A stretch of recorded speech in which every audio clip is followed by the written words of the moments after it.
Olá, muito boa noite, primeiramente aos nossos alunos e professores que estão aqui conosco, participando desta aula da Escola Bíblica, começando aqui na quarta-feira às 20 horas. E um bom dia para você que está acompanhando na estreia da Escola Bíblica às 8h45 da manhã, neste domingo, domingo do dia 21, que precede aí a celebração de Natal.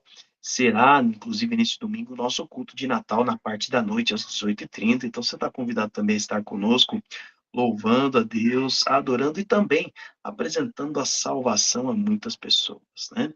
Que é o nosso objetivo na nossa cantata de Natal. E um olá para você que está em algum outro dia, o horário da semana, se estiver vendo esta aula próximo aí do dia de Natal, um Feliz Natal abençoado para você. É uma bênção poder celebrar o nascimento de Jesus junto com você. Vamos aqui então dar início à nossa aula de hoje. A aula de número 5 da carta de Paulo aos Tessalonicenses. Aliás, a primeira carta, a gente vai ver as duas cartas ao longo destes 4 meses, dos próximos 4 meses, ali num total de 17 lições, tá bom? Hoje nós vamos abordar ali o final do capítulo 2, do 17 até o versículo 20, e depois todo o capítulo de número 13. Então acompanhe conosco aí estas lições, estude conosco e vamos observar o que Deus tem falado. O tema da aula de hoje, você já deve ter visto aí no título, é Alegrias e lutas da vida cristã. Deixa eu lhe perguntar uma coisa. Cristão ou discípulo de Cristo, seguidor de Cristo, crente em Cristo, ele tem lutas? Então, os nossos alunos que estão participando aqui, a irmã Emilce está aí participando, nós estamos assim, muitas. Ele tem alegrias? Muitas alegrias também. Ele tem frustrações? Tem muitas frustrações. Pastor Salavi está aí, ó, balançando a cabeça. Tem muitas frustrações. Tem mesmo. Irmã Enedina também está aí participando com a gente. Tem muitas frustrações. De fato, e nós vamos falar um pouco sobre isso, um pouco de tudo isso, para falar a verdade, à luz destes textos de 1 Tessalonicenses, capítulo 2, dos versículos 17 a 20, e também o capítulo 3, os versículos todos, a totalidade do capítulo 3. Para isso, o nosso texto-chave de hoje está em 1 Tessalonicenses, capítulo 2, versículos 19 e 20, tá? Então, vou pedir a um dos alunos que abra a sua Bíblia e leia para mim, 1 Tessalonicenses, capítulo 2, versículos 19 e 20. Quem está aí com a sua Bíblia aberta já pode abrir o microfone e ler para nós. Pois que é a nossa esperança, alegria ou coroa em que nos gloriamos perante o Senhor Jesus na sua vinda, não são vocês? De fato, vocês são a nossa glória e a nossa alegria. Muito bem. Obrigado, irmã Enedina. Nosso objetivo para hoje, o nosso alvo para hoje é justamente observar as alegrias ou a alegria da vida cristã, inclusive a alegria nesta vida, neste tempo, e você será alertado para a realidade das lutas da vida com Cristo, da vida em Cristo, e para as necessidades de parceiros, de companheiros de jornada e a importância da dependência do Senhor, da dependência de Deus. Então, estes são alguns dos objetivos e alvos para a nossa lição de hoje. Vamos, antes de dar início a esse conteúdo, vamos orar? Feche seus olhos aí onde você está, vamos orar juntos. Pai, obrigado por este tempo de reflexão na tua palavra e pedimos que fale aos nossos corações neste tempo, neste momento, os alunos que estão conosco ao vivo, à noite, e os demais que estão nos acompanhando pela internet. Oramos em nome de Jesus. Amém. Muito bem, meus amados, vamos dar aqui uma olhadinha, primeiro, nestes aspectos aqui que nós observamos. Primeira coisa, o discípulo de Cristo, ou os discípulos de Cristo, eles estão sujeitos a frustrações. O discípulo do Senhor está sujeito à frustração. Quem segue a Jesus Cristo nem sempre faz ou acontece da forma com que deseja. E esse é um fato que a gente tem que tomar uma consciência muito grande, porque, olha, tem muito evangelho sendo pregado de maneira errada, tem muito falso evangelho sendo pregado por aí, dizendo que com Cristo é só vitória. Eu concordo, com Cristo é só vitória, mas nem sempre a vitória que você pensa. E por conta de nem sempre ser a vitória como você deseja ou você pensa, surgem muitas frustrações. Vou pedir a um dos alunos que leia para mim agora o trecho todo, versículo 17 a 20 de 1 Tessalonicenses, capítulo 2. Então, 1 Tessalonicenses 2, do 17 ao 20. Pode ler. Nós, porém, irmãos, privados da companhia de vocês por breve tempo, em pessoa, mas não no coração, esforçamo-nos ainda mais para vê-los pessoalmente, pela saudade que temos de vocês. Quisemos visitá-los. Eu mesmo, Paulo, o quis, e não apenas uma vez, mas duas. Satanás, porém, nos impediu. Pois quem é a nossa esperança, alegria ou coroa em que nos gloriamos perante o Senhor Jesus na sua vinda? Não são vocês? De fato, vocês são a nossa glória e a nossa alegria. Muito bem, veja que interessante.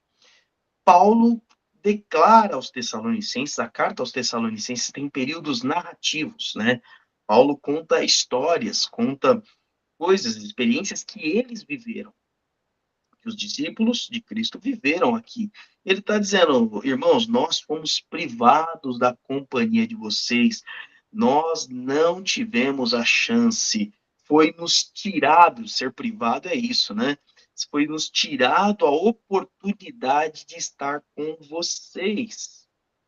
A gente quis muitas vezes, o versículo 18 diz, quisemos visitá-los, não apenas uma vez, mas duas vezes. Mas Satanás nos impediu. E esse é um ponto que a gente tem que observar.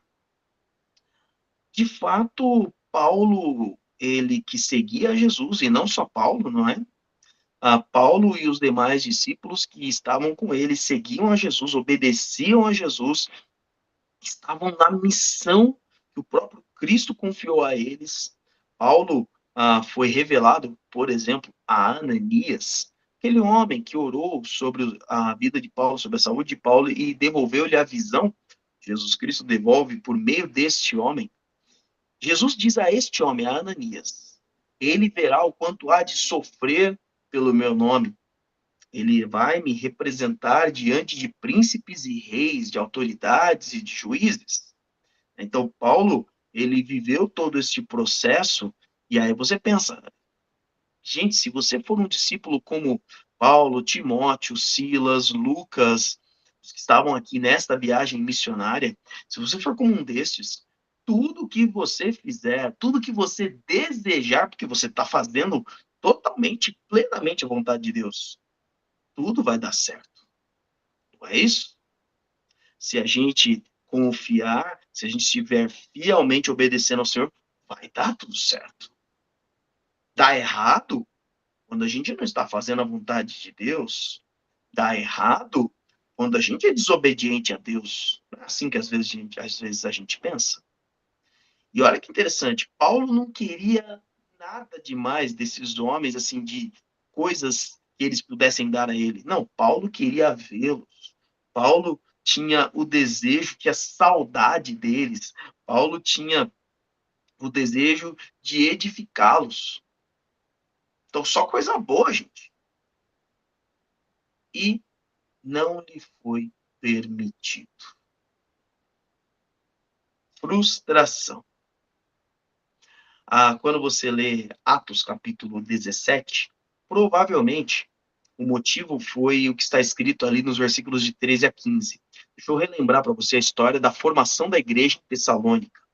No capítulo 17, Paulo chega a esta cidade, depois ali de passar por Filipos, outras cidades no meio do caminho, chega a essa cidade, uma cidade grega, e ele prega o evangelho numa sinagoga. As pessoas da cidade escutam aquilo e todos gostam daquilo, e a sinagoga na semana seguinte está cheia, cheia. Os judeus que lideravam aquela sinagoga começam a ter inveja, porque eles estão lá há muito tempo e ninguém dá atenção ao que é falado, a palavra, inclusive, que era lida naquele período, mas de repente chega esse judeu de fora, porque Paulo era isso, Paulo era um judeu. Chega esse judeu de fora, pregando uma mensagem que eles ainda não reconheciam, assim, esse tal Jesus não era o Messias que eles esperavam, pelo menos que eles desejavam. E as pessoas são cativadas. Muitos se rendem à fé, judeus que lá estavam, gregos que frequentavam a sinagoga, não poucos, inclusive, ele diz ali, não poucos gregos, muitos gregos, e mulheres da alta sociedade. Gente de toda a classe social, de toda a etnia, entregou a sua vida a Jesus Cristo. Resultado, inveja dos líderes da sinagoga. Mas lá não era Jerusalém, lá eles não podiam causar um tumulto, prender Paulo, levá-lo à prisão lá. Não era a cidade deles, não era o estado deles, não era a Judéia. Então, o que, que eles fizeram? Pagaram os caras ali, alguns alguns baderneiros, alguns bagunceiros aí da gente ruim, e esses daí fizeram bagunça e trouxeram mentiras e atacaram os discípulos, e Paulo, Silas e Timóteo tiveram que sair de Tessalônica.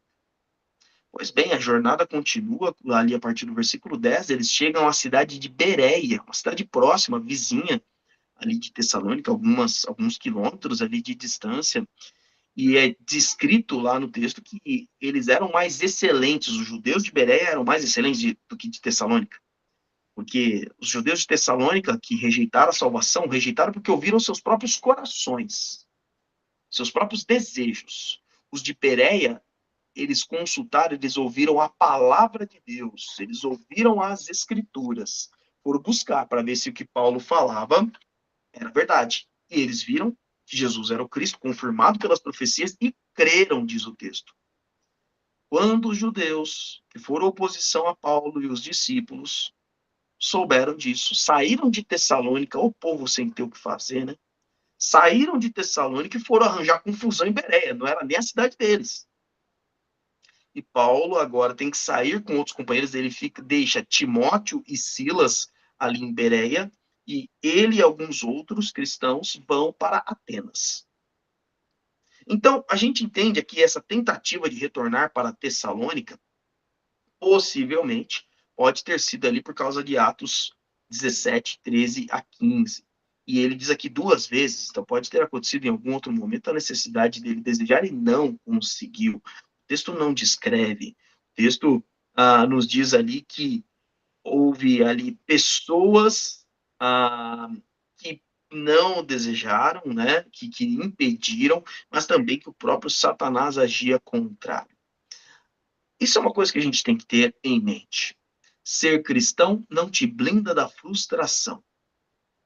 Ser um discípulo de Cristo não impede que você tenha aflições, dificuldades, que as suas vontades, por melhores e mais belas que sejam, que elas sejam negadas.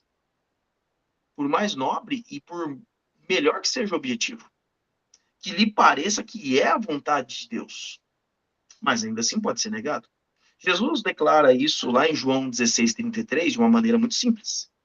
Eu lhe disse estas coisas para que em mim vocês tenham paz. Por que a paz tem que ser em mim? Porque neste mundo vocês terão aflições. Ser discípulo de Cristo não só não tira as aflições desta vida, você vai ficar doente. Você é um discípulo de Jesus, você é filho, você é uma filha de Deus. Mas você vai ficar doente, você vai ter dificuldades, você vai perder pessoas. Mas por ser discípulo de Cristo, você vai ter outras aflições que normalmente não teriam. Os judeus que estavam lá naquela cidade, que não criam em Jesus, eles não tinham dificuldades com aquele povo, com os tessalonicenses, com os gregos. Conviviam normalmente. Mas aqueles que eram judeus que criam em Jesus, gregos que criam em Jesus, romanos, persas, qualquer povo, qualquer etnia que cria em Cristo, esses tinham as aflições dessa vida que todo mundo tem e ainda as aflições por serem discípulos de Jesus. Então, meus amados, aqui Jesus declara: contudo, tenham ânimo, eu venci o mundo. Isso é o que Jesus declara em João 16:33. Vocês vão ter frustrações, mas não desanime, não desespere por causa das frustrações. Pode se entristecer. Paulo compartilha da sua tristeza. É natural que o cristão sinta tristeza quando sente frustração, principalmente quando ele entende que está fazendo aquilo que Deus deseja. Mas a vitória está em Cristo. Então tenha bom ânimo. O Salmo de número 42, a gente fez uma reflexão alguns domingos atrás. O versículo 11, texto bem conhecido e muito bem citado. O salmista ali, o próprio Davi, traz alguns questionamentos à sua própria mente, à sua própria alma, dizendo: por que você está assim tão triste, ó minha alma? Por que está tão perturbada dentro de mim? Põe a sua esperança em Deus, pois ainda eu louvarei. Ele é o meu Salvador e o meu Deus. O que que eu faço com as frustrações? Veja, a tristeza vem. Se você não se entristece por causa da frustração, vou te dizer, ou você não está frustrado, ou você está mentindo para si mesmo. É natural do ser humano. A tristeza faz parte, o próprio Deus colocou esse sentimento em nós, o próprio Deus compartilha desse sentimento. Deus se entristeceu profundamente quando o pecado não só entrou no mundo, mas quando o pecado se alastrou de maneira tão cruel. A palavra de Deus registra a sua grande tristeza. Jesus, quando encara a cidade de Jerusalém, ele chora, dizendo: ó, Jerusalém, Jerusalém, que mata os meus profetas. Ah, se vocês conhecessem o dia da visitação. Como eu quis fazer como a galinha faz com os pintinhos e reuni-los debaixo das asas, mas agora isso está distante. Você ficará deserta até que declare: bendito é aquele que vem em nome do Senhor. Jesus por 2 vezes fala isso. E é registrado ali por 2 vezes as lágrimas de Jesus. Jesus chora. Então é natural que você se entristeça. Agora, qual é o resultado mágico de tudo isso? Como diz o salmista, ponha a sua esperança em Deus, pois ainda eu o louvarei. Então, constantemente, diante das frustrações, a gente coloca essa frustração aos pés do Senhor. Essa frustração, a gente vai falar um pouco sobre oração, mas a vida de oração diante da frustração é algo que tem que ser constante. Colocado diante do Senhor: Senhor, meu plano era este, mas não foi. Eu achei que era da tua vontade, eu achei que era isso que era para ser feito, mas não foi. Isso me desanimou, Senhor, isso me entristeceu. Mas eu sei que tudo está nas tuas mãos, então a minha esperança está em ti, não está nos meus planos, não está nos meus desejos, não está na minha vontade. Você já pensou se Paulo, Timóteo, Silas e outros, o texto bíblico vai narrando outros companheiros de jornada que não são nominados ali, você já pensou se eles se perdessem nas suas frustrações, ficassem ali curtindo aquela dor, se alimentando das lágrimas, como também é dito no Salmo 42? Você já pensou? Se eles estivessem ali chorando em Bereia porque não conseguiram retornar para Tessalônica, ou então se eles continuassem entristecidos ali, perdendo a esperança, sabe qual é a cidade que eles visitam depois de Atenas? Cidade de Corinto. Sim, da primeira e da segunda carta aos Coríntios. Daí logo na sequência. Se eles se entregam à frustração, o evangelho não cresceria em uma das 2 principais cartas do Novo Testamento, cartas que ensinam profundamente a dinâmica diária da vida da igreja e do crente em Cristo. Então, como é importante a gente ter frustração, mas entregar isso nas mãos do Senhor. E confiar que ainda o louvaremos. E por que que Paulo ele mostra a motivação da frustração, mas é uma grande lição para nós. Paulo está aqui narrando o que aconteceu, mas ele diz a motivação. Releia para mim os versículos 19 e 20, texto-chave de hoje. 1 Tessalonicenses 2, 19 e 20. Presta atenção. Pois quem é nossa esperança, alegria ou coroa, e em quem nos gloriamos perante o Senhor Jesus na sua vinda, não são vocês? De fato, vocês são a nossa glória e a nossa alegria. Veja que interessante. Você pode se alegrar com as coisas, pessoas e situações desta vida? Sim, você lembra que a gente aprendeu, que se você está acompanhando os nossos cultos de quinta-feira, no mês de novembro, nós fizemos uma minissérie ali de 5 reflexões, chamada Abençoadamente.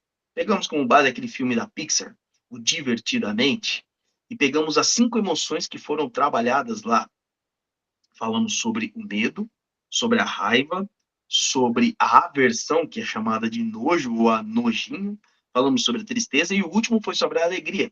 E nós vimos, à luz da Bíblia, sobre o que o próprio Deus manda que nós nos alegremos.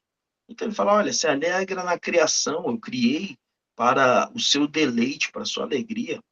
Se alegra na família, nos amigos, se alegra no resultado do trabalho, ainda que possa gerar frustrações, espinhos, né, como ele descreve ali em Gênesis capítulo 3, ainda assim o resultado do trabalho pode trazer muitas alegrias, como é dito em Eclesiastes, por exemplo. Mas ele ainda diz, se alegre nas pessoas, se alegre na igreja de Cristo. E é isso que Paulo está dizendo aqui, olha, qual é a alegria do discípulo de Jesus? Ele diz, vocês são a nossa esperança, alegria e coroa, em quem nos gloriamos perante o Senhor e na sua vinda. Isso aqui é uma pergunta e, ao mesmo tempo, traz essa afirmação no versículo 20. Quem que é a minha alegria de fato? Isso aqui é uma coisa importante, gente. Apesar das frustrações neste mundo, em que você está construindo a sua alegria? A gente tenta construir a alegria em coisas. E é uma alegria muito passageira. Porque uma vez que você conquistou aquilo que você desejava, você conquistou. Então, aquela casa tão sonhada que você queria tanto, conseguiu aí com muita luta, muito trabalho, conquistou. Mas você vai perceber que a alegria passa muito rápido dentro dessa casa. Sabe por quê? Essa casa começa a dar manutenção. Essa casa começa a trazer dificuldades, traz limitações.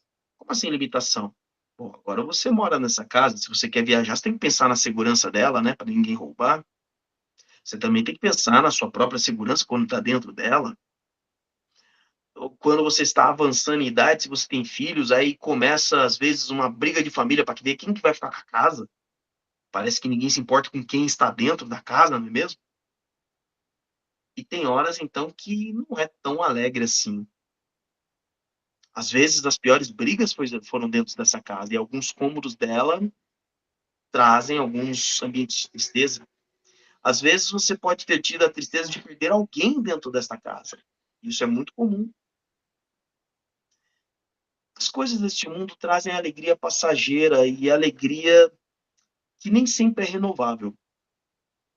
Mas a Bíblia nos ensina como um discípulo de Cristo, além de todos os resultados, olha, se alegrar com o resultado do seu trabalho, a compra desse imóvel, desse veículo, essa boa refeição que você está tendo agora, tudo isso é bom.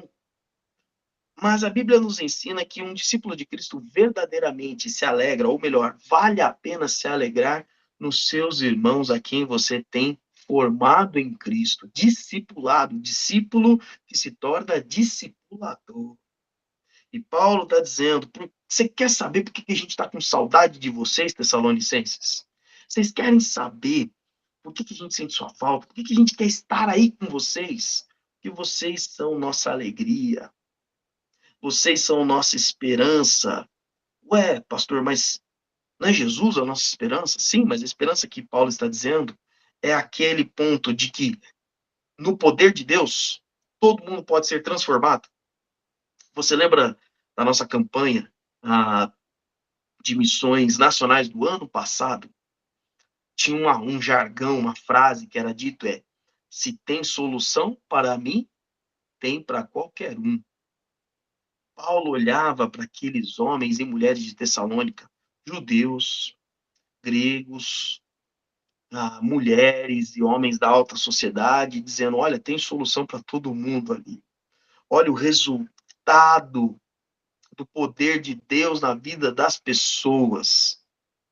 Então, se tem solução para os tessalonicenses, tem aqui para os atenienses, na cidade que ele estava, tem para os coríntios. E eu não quero ouvir piadinha sobre corintiano, viu? Não são pessoas iguais. E coríntios e corintianos são outras pessoas diferentes. Um é cidade, outro é time. Mas tem solução para qualquer um. E Paulo está compartilhando isso. Isso é uma coisa importante. Construa a sua alegria com os seus irmãos em Cristo, com a sua igreja. Você que, inclusive, não faz parte aqui da Vila Matilde, faz parte de outra igreja. Mas construa no quê? Na obra que Deus está fazendo na vida do outro, presta atenção agora, através de você. Para de ficar ali questionando, acusando, condenando pessoas, esse aí não é temente a Deus, esse aí não faz isso, esse, tá vendo, na minha igreja é assim, na minha igreja não sei o quê, na minha igreja, meus irmãos, esses ministérios, eu não sei o que lá. Para com isso. Deixa Deus te usar, seja instrumento nas mãos dele para edificar pessoas. E aí você vai ter alegrias. Ainda que um grupo de 10 ali da tua igreja não esteja caminhando bem, não esteja caminhando à vontade de Deus, mas você está caminhando com 2, 3 que você está edificando, você vai estar alegre pelo crescimento deles. Estes se tornarão esperança, alegria, coroa, em quem você gloria diante de Deus. Então, o Filho de Deus, diante da frustração, o discípulo de Cristo, diante da frustração, além dele entregar nas mãos do Senhor, ainda assim ele se alegra. Você vê que Paulo está falando de alegria e frustração. Mas ainda assim ele está alegre, dizendo, vocês são a razão, a fonte da nossa alegria. Então que a gente possa transformar isso em nossa igreja também. Buscar pessoas para edificar, para fortalecer. E continuando ainda nesse assunto, perceba, os discípulos de Cristo são aqueles que precisam de parceiros, companheiros de jornada. Crente não anda sozinho, não pode. Crente que é crente, cristão que é cristão, discípulo que é discípulo de Cristo. Não anda só. Anda com ele, Jesus, né, pastor? Ele, Jesus e mais 2, ou 3, ou 4, ou 5. Tá bom? Não é só ele, Jesus. Apesar de Jesus completar, ser completo, ele demonstra, compartilha e impulsiona você a jornada com outros irmãos. Quer ver? Vamos ler o capítulo 3 agora. 1 Tessalonicenses 3, do 1 ao 5. Abra sua Bíblia aí, um dos alunos. Leia para mim. 1 Tessalonicenses, do 1 ao 5. Pode ler.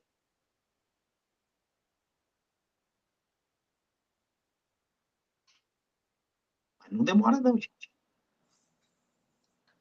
Por isso, quando não pudemos mais suportar, achamos por bem permanecer sozinhos em Atenas. E assim, enviamos Timóteo, nosso irmão e cooperador de Deus no Evangelho de Cristo, para fortalecê-los e dar-lhes ânimo na fé, para que ninguém seja abalado por essas tribulações. Vocês sabem muito bem que fomos designados para isso. Quando estávamos com vocês, Já lhes dizíamos que seríamos perseguidos, o que realmente aconteceu, como vocês sabem. Por essa razão, não suportando mais, enviei Timóteo para saber a respeito da fé que vocês têm, a fim de que o tentador não os seduzisse, tornando inútil o nosso esforço. Muito bem. Eu quero que você note aqui, quando a gente está falando que o discípulo de Cristo precisa de parceiros na sua jornada, precisa de companheiros de jornada, eu quero que você perceba algo do texto que acabou de ser lido. Você reparou que ele está todo no plural e, em geral, na segunda pessoa, segunda ou primeira? Na primeira pessoa do plural, que é o nós. Né? Então, veja, ó, versículo 1. Quando não podemos, achamos bem, enviamos Timóteo. Aí você vai lá no versículo 5, tornando inútil o nosso esforço. Você percebe que Paulo, e isso é um ponto que você tem que ter em mente, a narrativa do texto de Atos, ele traz um aspecto muito curioso, porque você acha que o tempo todo Paulo ou Pedro são os protagonistas do texto, mas não são. Se você observar, eles estão sempre caminhando juntos. Sempre você tem uma ação plural. Até mesmo quando Paulo, você vê aqui, ó, achamos por bem permanecer sozinhos em Atenas. Eu acho engraçada essa expressão de Paulo, porque se você está com outra pessoa, você não está sozinho, né? Mas Paulo entende que se por Timóteo não estar com eles, então eles estavam sozinhos sem Timóteo. Quando você vê ali o relato de Atos 17, eu recomendo que você faça essa leitura se ainda não fez. Paulo deixa Timóteo e Silas em Bereia, e aí você pode até pensar que ele seguiu sozinho para Atenas, por exemplo. Mas o texto bíblico diz isso. O texto diz o seguinte, ó, deixa eu ver aqui para você, Atos 17. Vou adiantar só esse trechinho da leitura, mas quero convidar você a fazer essa leitura para entender o cenário da carta aos Tessalonicenses. Então, ó, veja aqui o versículo 15. 14 e 15. Imediatamente, os irmãos enviaram Paulo para o litoral, mas Silas e Timóteo permaneceram em Bereia. Os homens que foram com Paulo o levaram até Atenas, partindo depois com instruções para que Silas e Timóteo se juntassem a ele, tão logo fosse possível. Olha só a sequência. Enquanto esperava por eles em Atenas, Paulo ficou profundamente indignado ao ver que a cidade estava cheia de ídolos. Então você vê aqui, Paulo, ele sempre tem companheiros de jornada. Alguns são quase que permanentes, quase que estão com ele constantemente. Então você vai ver ali, no início é Barnabé, depois Silas, Timóteo constantemente, Lucas também, e alguns desses não são inclusive nem nominados. Então você vê alguns homens que foram com Paulo até Atenas, mas não ficaram somente eles ali. E ainda quando Paulo se encontrou por pouco período, porque em Atenas, em um momento ali, ele fica só, mas ele dá instruções. Assim que Silas e Timóteo terminarem o trabalho deles ali em Bereia, venham para Atenas também. E isso é que a gente tem que ter em mente. Sabe uma coisa interessante e até às vezes difícil de se dizer? Não há protagonistas na igreja de Cristo a não ser o próprio Cristo. A história da redenção não é a história de protagonistas. É a história do próprio Deus agindo na humanidade através do seu Filho Jesus. Nós somos coadjuvantes nessa peça, nesse teatro, neste filme ou nessa história. Isso é uma coisa importante, porque perceba o que Paulo faz com os Tessalonicenses. Paulo agora provavelmente não está nem em Atenas, ele está em Corinto. Possivelmente aqui, quando ele está escrevendo essa carta, quando ele chega a Atenas, ele envia Timóteo. Veja, Paulo sai de Bereia, vai para Atenas. Silas e Timóteo, depois de um tempo em Bereia, vão para Atenas. Quando eles chegam lá em Atenas, Paulo diz: Timóteo, é muito bom ter você aqui conosco, mas eu estou preocupado com os meus irmãos em Tessalônica. Volta para Tessalônica. Vê como é que estão os irmãos. Silas e eu vamos seguir aqui para Corinto agora. E eles seguem para Corinto e Timóteo volta, e aí você vai ver na narrativa do texto aqui, Timóteo depois vai de Tessalônica, volta para Corinto, e agora dá as boas notícias a Paulo. E a gente viu aqui algumas destas boas notícias. Mas eu quero que você perceba justamente isso. Paulo entende que não é o protagonista desta história. Porque ao invés dele falar, não, eu estou muito preocupado. Eu estou muito preocupado com os meus irmãos. Eu vou lá. Fui eu que fiz tudo ali, então eu que vou lá. Paulo não tem esse sentimento, porque ele entende que a obra do Senhor é feita por muitos irmãos, porque é da igreja de Cristo. Não é de um, não é de poucos.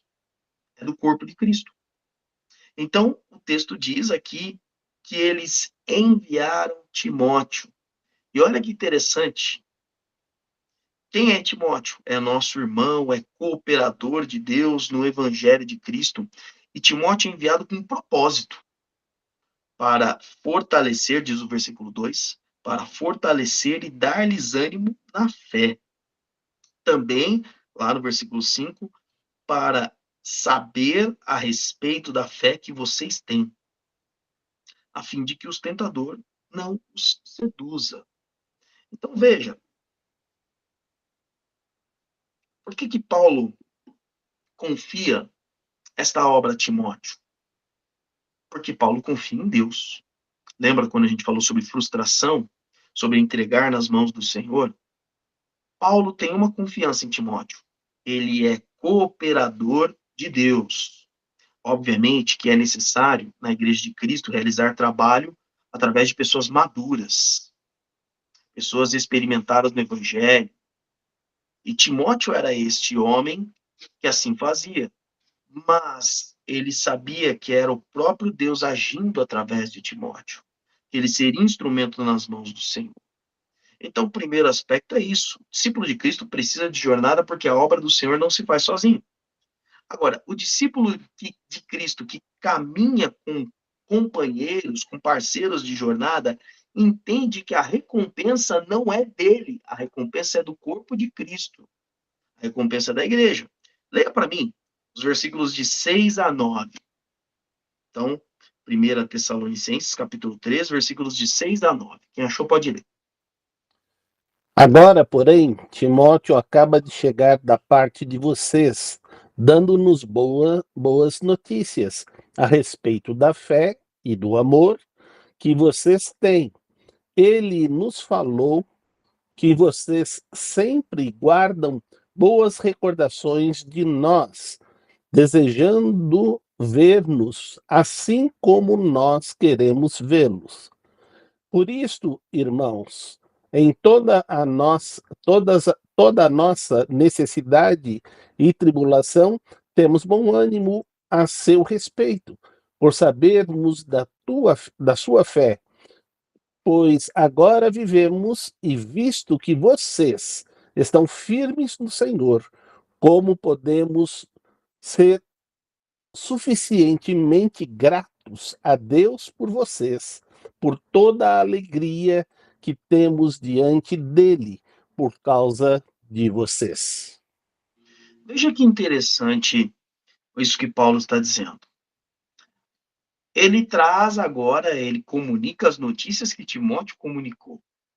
E dentre essas notícias que falam a respeito da vida, e ele tem um motivo de grande gratidão a Deus, mas não só ele.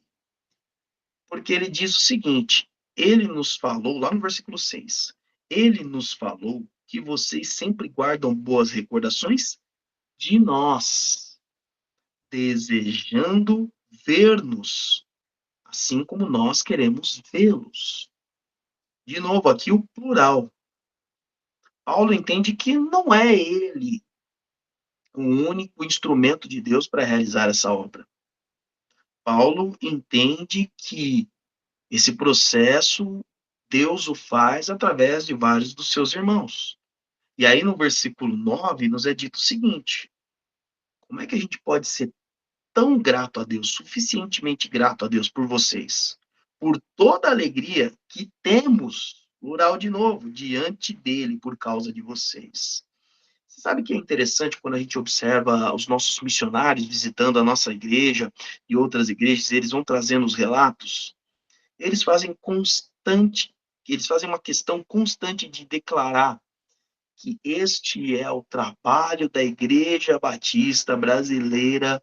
Aí ele coloca nos ribeirinhos da Amazônia, no sertão nordestino, a, nas cidades do Rio Grande do Sul, nas comunidades ali ao redor do Brasil, no centro-oeste, no sudeste brasileiro, e assim por diante.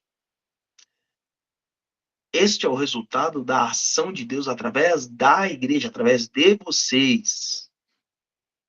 Sabe que às vezes eu tenho visto em algumas declarações, em redes sociais, em programações transmitidas por algumas igrejas, e aliás, e pessoas dessas igrejas que ainda não compreendem muito bem a ação de Deus através do seu povo, eu vejo gente batendo no peito e declarando: ah, foi por minha causa que Deus fez isso.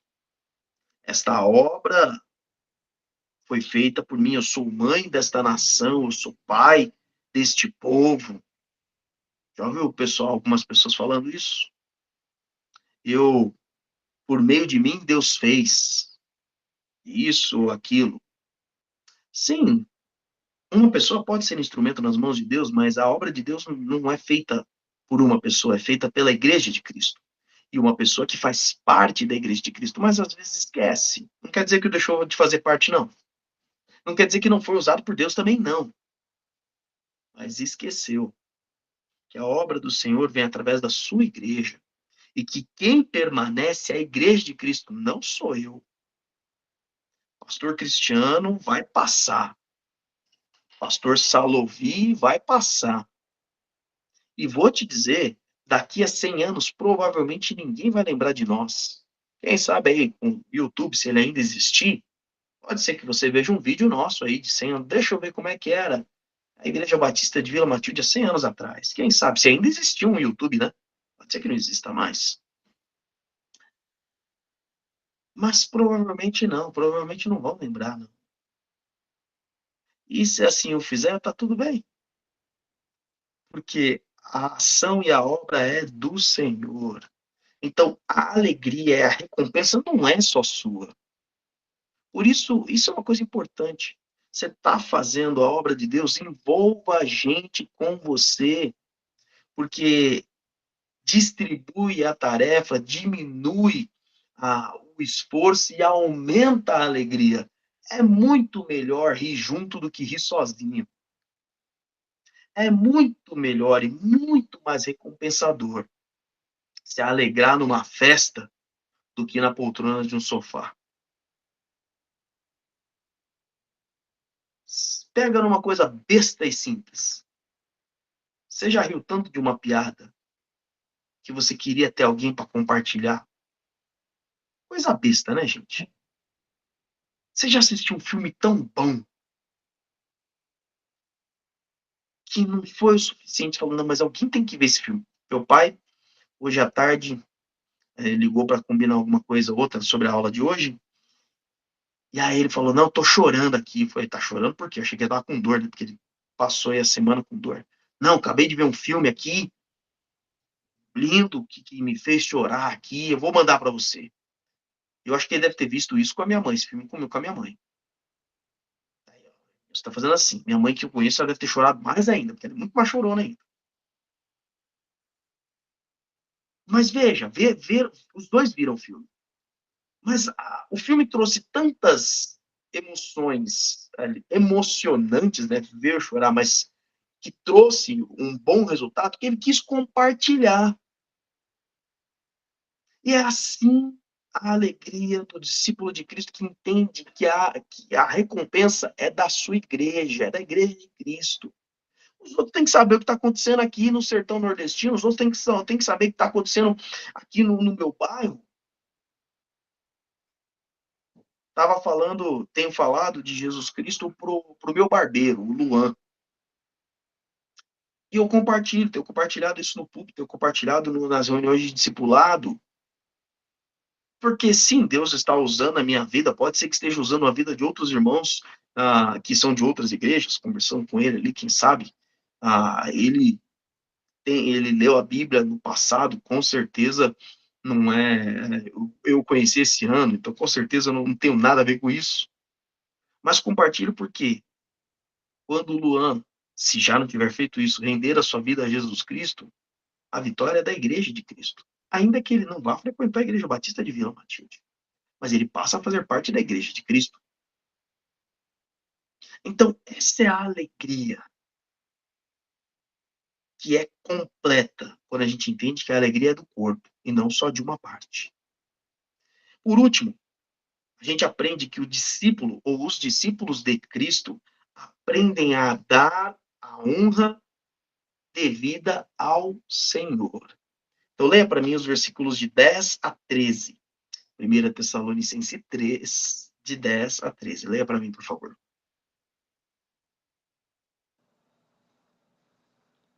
Noite e dia, com perseverança, oramos para que possamos vê-los pessoalmente e suprir o que falta à sua fé. Que o próprio Deus, nosso Pai e nosso Senhor Jesus Cristo preparem o nosso caminho até vocês. Que o Senhor faça crescer e transbordar o amor que vocês têm uns para com os outros e para com todos, a exemplo do nosso amor por vocês. Que Ele fortaleça os seus corações para serem irrepreensíveis em santidade, diante de nosso Deus e Pai, na vinda de nosso Senhor Jesus, com todos os seus santos. Veja que interessante. Paulo, ele rende a honra ao Senhor, porque ele é este discípulo de Cristo, que em meio às frustrações e alegrias reconhece que é do Senhor. Mas ele primeiro nos mostra, ele está narrando aqui o que eles estão fazendo, o que os discípulos estão fazendo. Mas ele primeiro, então, nos mostra nessa narração um princípio fundamental. Como é que eu vivo como um discípulo de Cristo que honra, que glorifica ao Senhor? Primeiro, vida de oração intercessória, vida de oração pelos outros, mas uma vida constante e intensa de oração. Porque, olha o que ele diz no versículo 10. Noite e dia, com perseverança, oramos. Se você pega esse texto na linguagem mais antiga, eu acho que ele trouxe até mais força no texto, que é a revista Almeida, Revista Atualizada. Ele diz, orando noite e dia com o máximo empenho. Para você dar honra e glória ao Senhor é vida de oração pelo outro. Porque ele diz, oramos para que possamos vê-los pessoalmente e suprir o que falta na sua fé. O tempo todo eles estão orando pelos outros, para os outros, e para que você viva esta vida de não olhar para si, para que não seja aquela oração daquele fariseu. Você lembra a parábola de Jesus? Que ele demonstra ali dois homens. Ele diz ali um fariseu que estava na frente ali da sinagoga, provavelmente, os bancos da frente, olhando para o céu e dizendo, Senhor, obrigado, porque eu dou esmolas aos necessitados, porque eu jejuo tantas vezes por dia ou por semana, porque dou o dízimo de tudo que ganho. E depois ele narra de um homem que está no fundo, que bate no peito e olha para o chão, não ousa olhar para o céu, dizendo, Senhor, perdoa-me porque sou pecador. A oração intercessória faz você parar de olhar para si. Faz você olhar para o outro. E quando você olha para o outro, você começa também a olhar para o alto.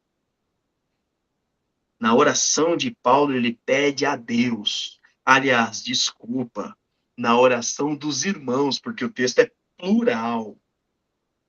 Nós oramos juntos. Querido, deixa eu te dizer uma coisa. A Igreja Batista de Vila Matilde tem a prática de declarar por quem tem orado. Toda quinta-feira e durante a semana, declara por quem tem orado pelo WhatsApp. Né? Ali coloca, estou orando por irmão fulano, estou orando pelo amigo tal, estou orando pela criança, pelo adulto, e assim por diante. Vai nominando lá. Mas eu quero dizer uma coisa, Igreja Batista de Vila Matilde. Eu quero fazer um convite. Isso faz parte, inclusive, do processo de discipulado que nós estamos montando. Você tem que se juntar com outras pessoas para orar durante a semana. Uma vez, 2 vezes, quanto mais melhor. Aproveita que tem tecnologia, tem videoconferência. Se puder ir na casa do outro, melhor. Mas aproveita o videoconferência. Amanhã estou marcado às 11 horas, hoje é quarta-feira, quando a gente está gravando essa aula, amanhã, quinta-feira, às 11 horas da manhã, está marcado para estarmos orando, o Hugo e eu, no nosso grupo de discipulado. Hoje, há 1 hora, estávamos orando o Adrien e eu, tudo por videoconferência. Né? Então, é bom que faça parte não só da sua oração, mas da nossa oração. Ore junto. Cultive esses momentos. É o que Paulo está fazendo. E aí, qual é a beleza de orar junto? Porque se você errar em oração, e dá para errar, viu? Dá para você pecar orando. Orar errado. Como o fariseu da parábola de Jesus, ele pecou. Tanto que ele diz, Jesus diz, garanto que foi o publicano que foi para casa perdoado, redimido. Se foi ele que foi perdoado e redimido, o fariseu não foi. Então, o fariseu pecou em oração. Mas quando a gente caminha junto, a chance de nós estarmos orando, fazendo a vontade de Deus, quando estiver 2 ou 3 reunidos, ali estarei, é muito maior.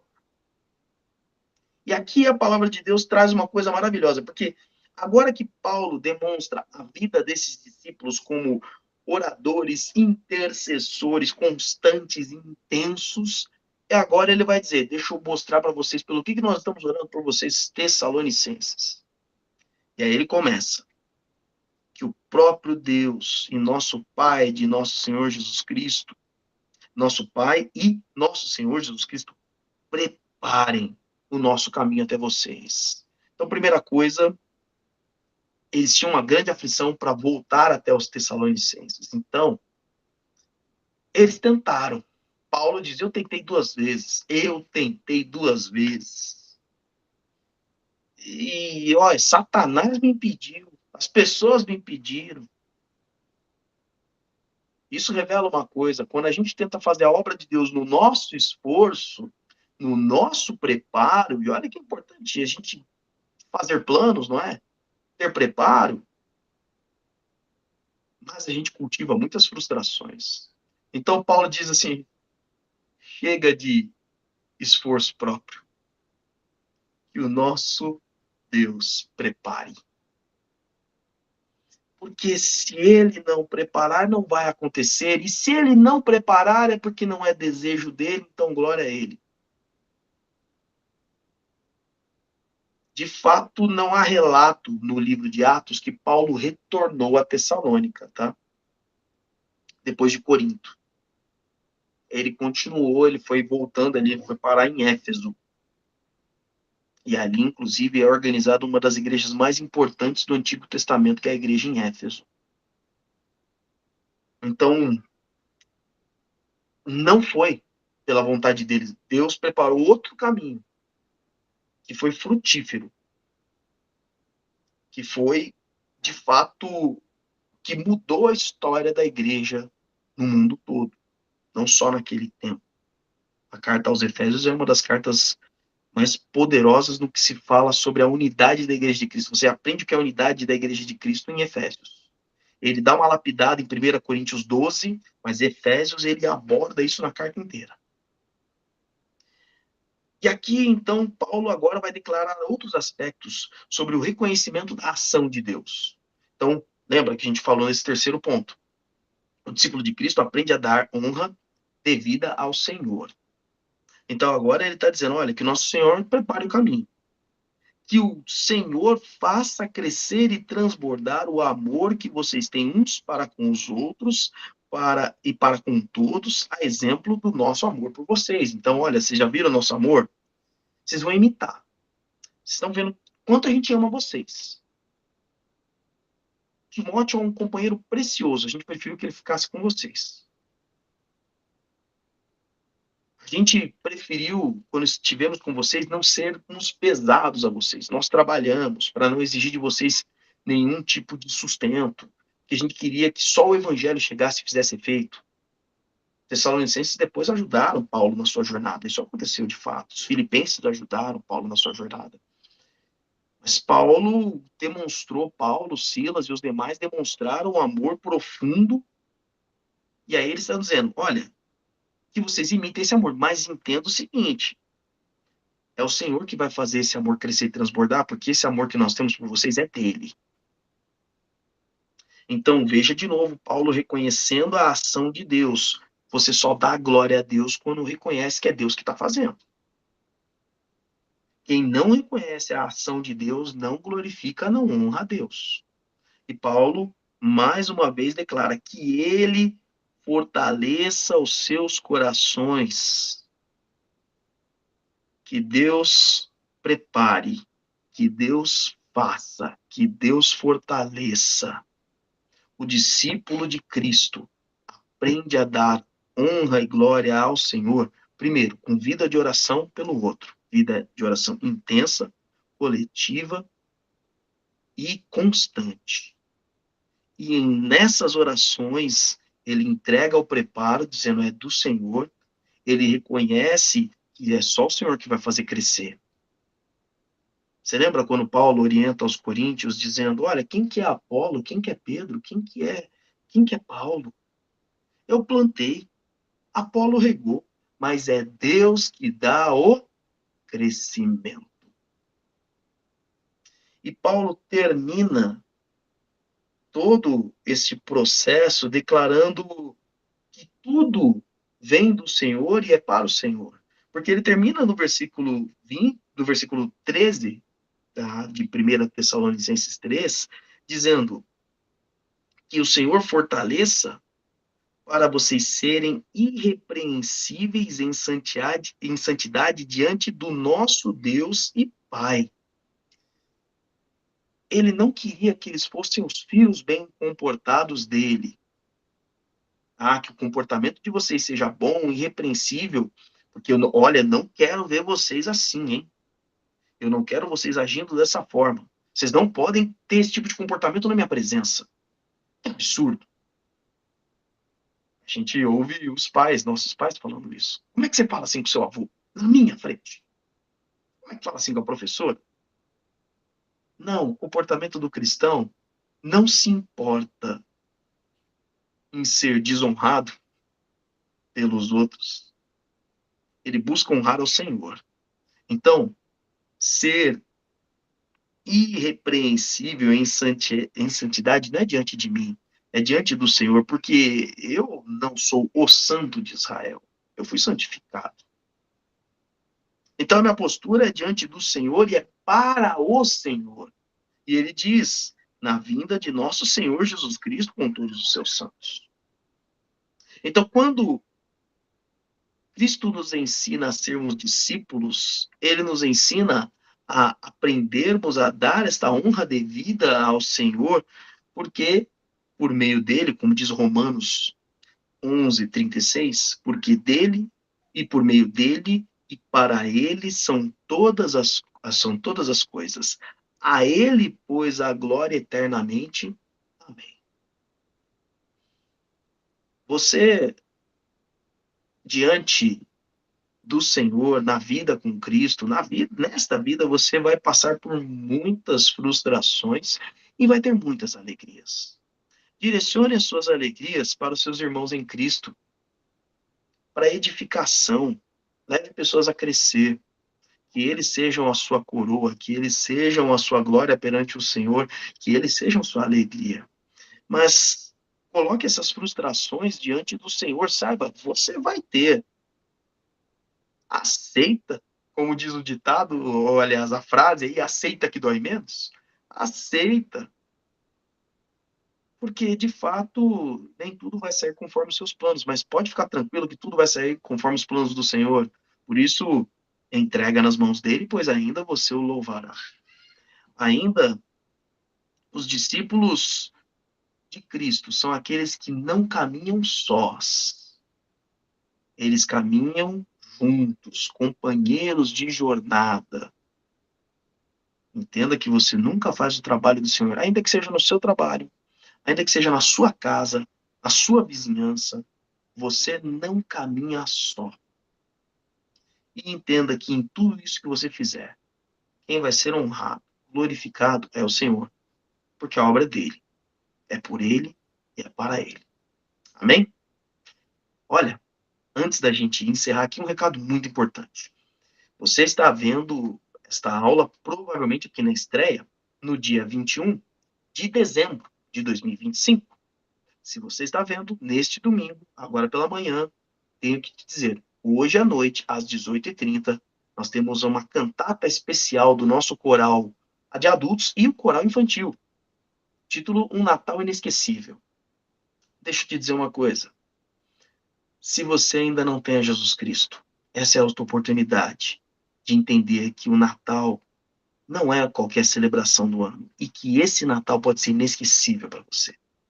Então esteja conosco nessa noite, se você está em outra cidade, em outro estado, acompanhe aí pelo YouTube. Vai ficar gravado, caso você esteja aí trabalhando nesse horário, não consiga nos acompanhar neste momento, mas não só ouça, não só assista, mas se você já é temente ao Senhor, se você já entregou sua vida a Jesus, compartilha com outras pessoas que precisam desta mensagem de salvação e celebrar, dia 21. Então, dia 24 e 25, essa pessoa que você ama tanto pode celebrar o Natal de uma maneira totalmente diferente. Esteja conosco nesse domingo. Obrigado por esse tempo. Deus abençoe sua vida. Grande abraço. Obrigado, pastor Cristiano. Boa noite aos irmãos. Obrigada, pastor Cristiano. Boa noite, pastor Salovi. Boa noite, queridos. Deus abençoe a todos. Deus abençoe. Um abraço. Tchau. Uma boa noite. Muito obrigada, pastor. Maravilhoso isso tudo. Obrigada.